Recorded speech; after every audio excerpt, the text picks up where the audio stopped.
maaliif jennaan jaalalli obsa gaafata bu'aa bayii hedduu gaafata amma kana isa biraa deemtee torban takka keessatti osoo waan tokko xumuramuu isaa osoo addan baafanne gamadaan kaachuu osoo hin taane namni jireenya milkaa'aa tokko yookaan gaa'ila dhugaa jaalala dhugaa tokko firii isaa arguudhaaf bu'aa bayii hedduu dabarseet duwaan baay'ee dandamate keessa darbee milkaa malee akkuma kanatti ariifata kanaan natti fakkaatu maalumaafuu miidiyaa guddifachuuf yoo ta'es haaluma taragaaggaa ta'e tokkoon wayya maaliif namni hamma kana afaanitti nama fudhatee namni hamma kana jechoota waan tokko namaan jechuurra guddinni miidiyaa sun osoo namatti hafee wayya maaliif iccitii tokko kan unfatti hafuu qabu sana osoo gara miidiyaa kanarra baasuu baatanii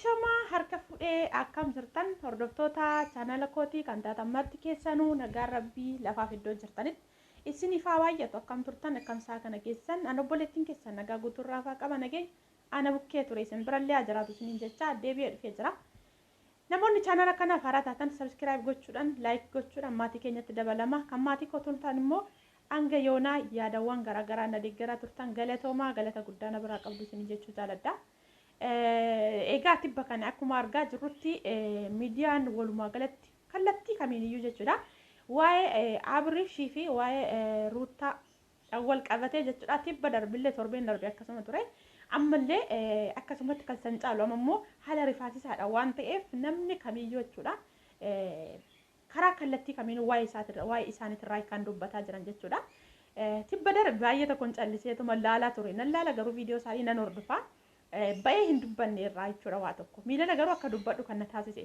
waan tokko jira jechuudha maaliif jennaani jaalalli waanuma jiru ta'ee immoo yoo osoo jiru maaliif wanti miidiyaarra bahuu danda'uu fi wanti miidiyaarra bahuu hin dandeenye tokko baay'eetu jira already garuu isaan ani maaliif akka naan galle amma fakkeenyaaf kaleessa of fuudhuudhaaf jedhamee jira nimee sa'aatii namni of fuudhuudhaaf fiigu sanatti kaameraa maaltu nama waraabbameet yookaas immoo kaameraa waraabuudhaaf kaameraa baatanii duuba kaatan itti qophaa'aniiti moo innis immoo of anajjeessa jedhee biraa ba'ee itti himeeti moo maaliif jennaan wanti kun giraa nama aggabba haa ta'u malee miidiyaan kallattiiwwan garaagaraatti wantoota adda addaatiin illee guddachuu ni danda'a jechuudha waan akkasiin xiqqoo maaliif amma keessa ce'ee jechuudha akkasuma durbiidhuma isaanii kan ta'e tokko siin jira maarkii kan jedhamudha jechuudha kan isaanillee sirriitti hordofa jechuudha wanti kun diraamaa natti fakkaate deemaa dhufee diraamaa natti ta'e jechuudha haa ta'u malee sun akkuma jirtu ta'ee tooni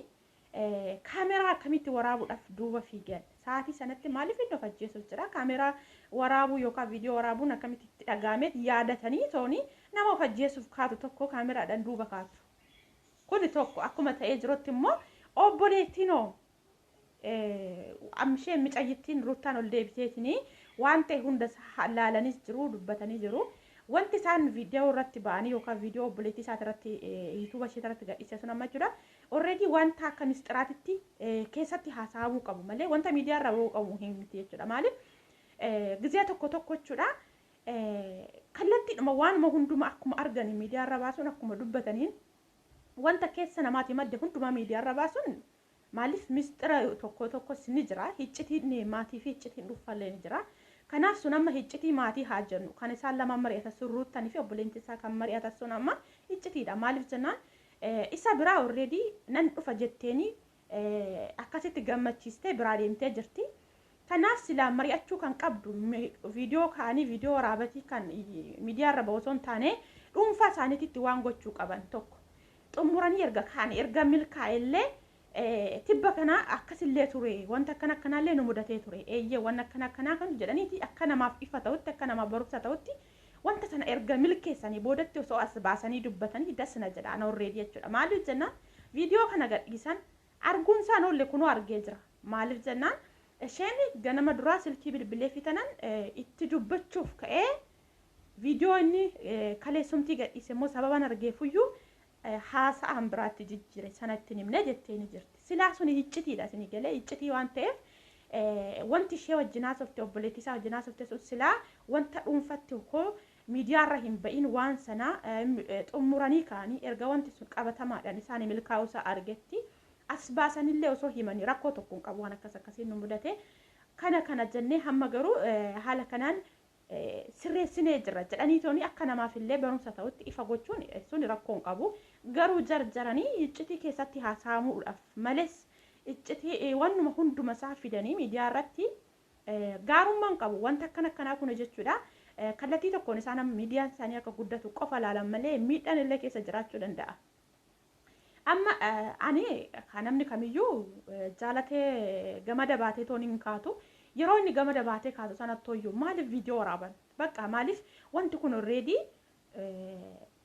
waan xiqqoo sanarrallee darbee ergee ka'ee jechuudha.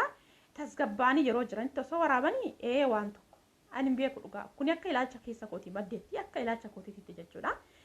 Ani achitti badii eessattan argeensiniin jedha tokkoffaa obboleettii isaatii biratti maaliif mucayyoo sun ittiin mari'achuuf ishee bira dhattee jirti marii sana sila akka hiccitiititti akka hiccitii dhuunfaa isaaniitti yookaan akka hiccitii nama lama gidduutti hafuu danda'utti mari'atanii waan milkeessuudha qaban erga xumuranii boodatti illee waan sana osoo baasanii dubbatanii ariifidha.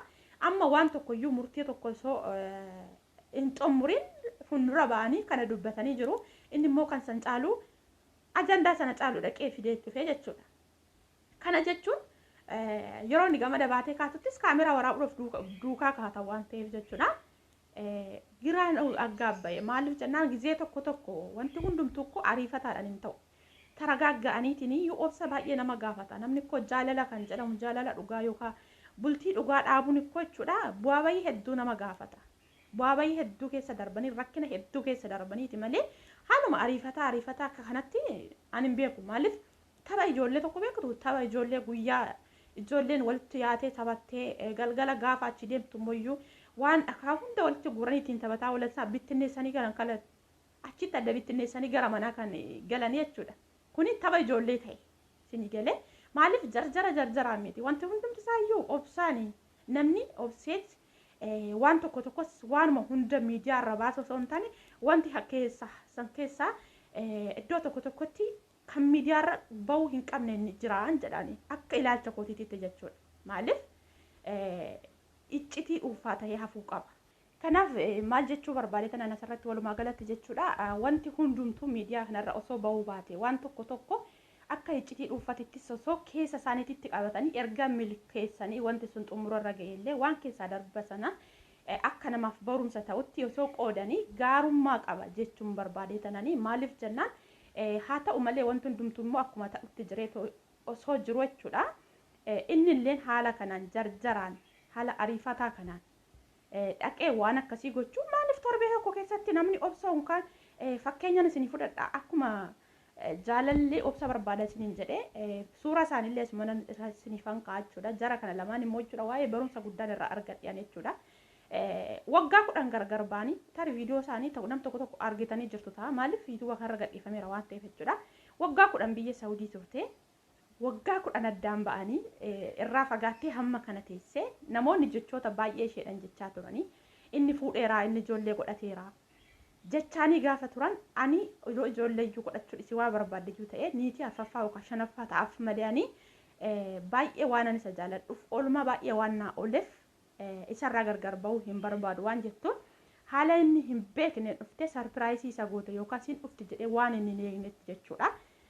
Viidiyoo sana dhaqaa daawwadha nam tokko warri nagirre yoo jiraattan jechuudha baay'ee tokko nama gammachiisa. Haa ta'u malee innis immoo akkuma isheen jalqaba isa boochiste macarrashaarra ishee boochise jechuudha. Maaliif jennaan dadhabbiin kee kunoo isa kana mana kana jedhee mana already manni sun xumurarra ga'ee jira waan baay'ee nama gammachiisu jechuudha. Maaliif jennaan jaalalli obsa gaafata bu'aa bayii hedduu gaafata. Amma kana isa biraa deemtee torban takka keessatti osoo waan tokko xumuramuu isaa osoo addan baafanne gamadaan kaachuu osoo hin taane namni jireenya milkaa'aa tokko yookaan gaa'ila dhugaa jaalala dhugaa tokko firii isaa arguudhaaf bu'aa bayii hedduu dabarseet waan baay'ee dandamate keessa darbee milkaa'a malee akkuma kanatti ariifata kanaan natti fakkaatu maalumaafuu miidiyaa guddifachuuf yoo ta'es haaluma taragaaggaa ta'e tokkoon wayya maaliif namni hamma kana afaanitti nama fudhatee namni hamma kana jechoota waan tokko namaan jechuurra guddinni miidiyaa sun osoo namatti hafee wayya maaliif iccitii tokko kan dhuunfatti hafuu qabu sana osoo gara miidiyaa kanarra baasuu baatanii akka kanatti namatti yookaas namni xiqqaa guddaan afaan maqaan isaanii fidee toonii siifachi fiiguu baate baay'ee dasna jedha jechuudha. Kun akka ilaalcha kootiitti. Egaa obboloota koo wanti kamiyyuu jaalala gaafa jettan ani maalan asirratti isinii dabarsuu barbaada. Obsa gaafata. Jaalalli dhugaan obsa gaafata. Dadhabbina gaafata. Bu'aa bayii hedduu gaafata. Kanaaf obsaan wanni hundumtuu torbee tokko keessatti har'a kan gamada kaachisee nama baachisee nama kaachisu kun kan jalqabaa sanas laphee qulqulluudhaan hin jaalanne jechuudha. Maaliif silumayyuu jechamni tokko akkas jedha. Osoo nama duraa sana jaalatee isa lammaffaa hin keessummeessu waan jedhu jira. Lapheen mucaa sanaa jechuudha. Kanaaf haa ta'u malee immoo ishee sunis baddaltee deemtee haa jennu, isheen kun immoo dhuftee bakka sana kiiste haa jennu. Kanaaf ammallee ariifataadhaan ammallee kanatti chokkolaadhaan miti. Obsa gaafata. Obsa guddaa nama gaafata. Jaalala milkaa'aa bira gahuudhaaf obsa guddaa nama gaafata. Haa ta'u malee ammas waaqayyo tokko isaan haa taasisu. Maaliif wantuma hundumayyuu namni kan jedherra kan waaqayyo jedhettaa waan ta'eef waaqayyo keessaa oolu waaqayyo tokko isaan haa taasisu. Walumaa galatti ani waa tokko iccitii dhuunfaa fi iccitii miidiyaarra bahuu qabu adda baafadhaa jechuu barbaada. Akka ilaalcha kootiitti irraa dubbadhaani kana jechuudha. Akka ofii kootiitti jechuudha. Namoota biraa bakka buusee osoo hin taane. Kanaaf obboloota koo jaalala dhugaa tokko argachuudhaaf obsa qabaadhaa. Ilaalcha keessan gaggaragarfadhaa ilaalaa. Milkaa'ina san bira gahuudhaaf maaltu nu hafa? Maal gochuu qabna? Jedhaatii ilaalaa. Namni yoo akkamitti keessa darbee dhufeetti milkaa'ina kana bira ga'ee jaalala akkana kanaan jiraata. Nama sanarraa baradhaa. Walumaa galatti wanti nani jechuun dhufe kanuma. Yoon dogoggora koo komentii jalatti bakka akkanaatti dogoggorte jedhaati. Yaada keessan naaf qoodaa. Turtii gaariin isiniin jedha. Hammuma kanarraa dubbachuuf dhufe waaqayyo nama kamiifiyyuu jechuudha. Libboonaa haa kennu. Waaqayyoon laphee qulqulluu nuuf haa kennu. Dandeettii obsa nuuf haa laatu. Namni obsa qabu lafa yaade ga'a waan ta'eef waaqayyo hunda keenyayyuu lafa jirutti fayyaa nuuf haa kennuun isiniin jedha. Turtii gaarii laayikii gochuudhaan akkasuma yaada keessan komentii jalatti isinirraa hin eegaa yaada keessan naa kaa'aa. Hanga viidiyoo biraa walitti deebinutti nagaan naa tura. Baay baay.